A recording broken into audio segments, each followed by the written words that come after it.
հրապարակեց եւ ցանկանում եմ ուշադրությունը հրավիրել վարդի մասնակիցների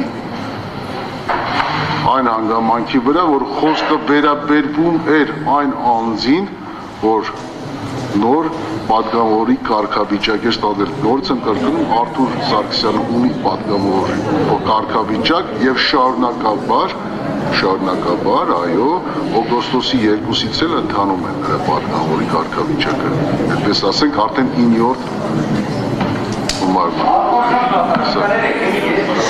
Մասում ես թող սա արձանագրվի բոլոր դեպքերում, ես ցավով եմ սա ասում, ես վստահ եմ այս ձեր որոշումը ի վերջո հանգեցնելու է դատավորի կարգապահական պատասխանատվության ամենախիստ ձևին։ Սրանում համոզված եղեք։ Անկեղծ եմ ասում, սա ցավով եմ ասում, որովհետև ես չէի ուզենա, որ այդ որոշում կայացնողը դուք լինեիք, որի պատճառը հետևանքային կապը լիազորությունների դադարեցումն է։ Դուք մի բան հաշվի առեք, օգոստոսի 1-ին իրան վերջնահաշվարկ են տալու։ Հասկանում եք, որ անընդհատություն չի կարա գոյություն ունենա, ազգային ժողովի պատգամավորների դեպքում չի կարա բնության մեջ դա լինի, ի ծնե, ի բնե չի կարա։ Դուք փաստացի հենց այսօր արձանագրեցիք, որ պատգամավորի կարգավիճակ ձեռք բերել է Արթուր Սարգսյանը 9-րդ գումարման ազգային ժողովի, դուք արձանագրեցիք սահմանադրական դատարանի որոշման պահանջը,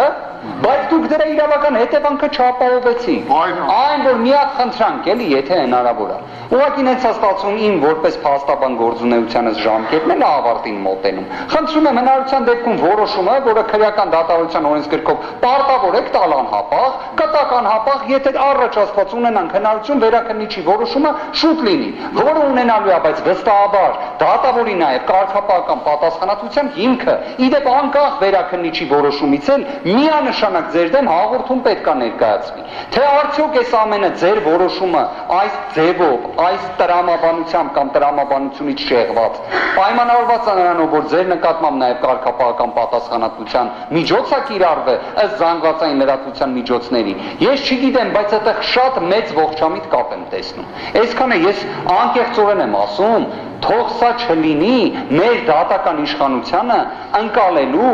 մոտեցումը։ Այն ինչ դուք այսօր արեցիք, դուք մի հատ էլ պատկերացնում եք, որ պրոբացիայի ու ոստիկանության ուղեկցմամբ ազգային ժողովի պատգամավորը գնա նիստի։ Դուք դա եք պատկերացնում լուծումը, ունենալով հնարավորությունը, որ դուք տնային կալանքը կարայիք վերացնեիք այսօր, կարայիք ասեիք տնային կալանքը վերացնեմ օգոստոսի 2-ից, բայց դուք բերեցիք իրավական շրջանառության մեջ պատգամավորի կարգավիճակի անընդհատություն, տենց բան գոյություն չունի, բայց դուք դա բերեցիք քավլից։ Պարոն Վարդևանյան, դուք ուշադիր չեք, դատարանը դրա համար իհարկե սխալ չընդունեք իմ արտահայտածը, դա ձեր սուբյեկտիվ կարծիքն է։ Երկրորդը, մեկ վարքյան, այո, ձայնագրությունը լսեք, դա ձեր սուբյեկտիվ կարծիքն է, երկրորդն էլ, մեկ վարքյան, բնականաբար, ես ասեցի, հաջորդիվ դատական նիստին կամ նիստերին, խափան միջոցի հարցն է քննարկվելու։ Դուք այստեղ հիշատակում եք օգոստոսի 1, 2 կամ հաջորդ օրեր։ Ձեր այս միջնորդությունը ես իրավունք չունեմ ձեզ ուղղորդելու, չեմ էլ կարա այդպիսի բան թույլ տամ ինձ, բայց այս նմանատիպ միջնորդություն, երբ որ խափան միջոցը կիրառվում, խափան միջոցի ժամկետի հարցն է քննարկվում, այդ ժամանակ կարող եք սավարտեմ, այդ ժամանակ կարող եք ներկայացնել։ Իսկ այն ինչ որ վերաբերում է ձեր մտավախությանը, որ կարգապահական վարը, դա ձեր սուբյեկտիվ կարծիքն է, դուք զրկված չեք դրանից։ Ես իմ որոշումը կայացրեցի, հարգելի փաստաբան Վարդևանյան, եթե դուք համաձայն չեք լինի, դուք կարող եք բողոքարկել, նաև մեղադրել է, բնականաբար։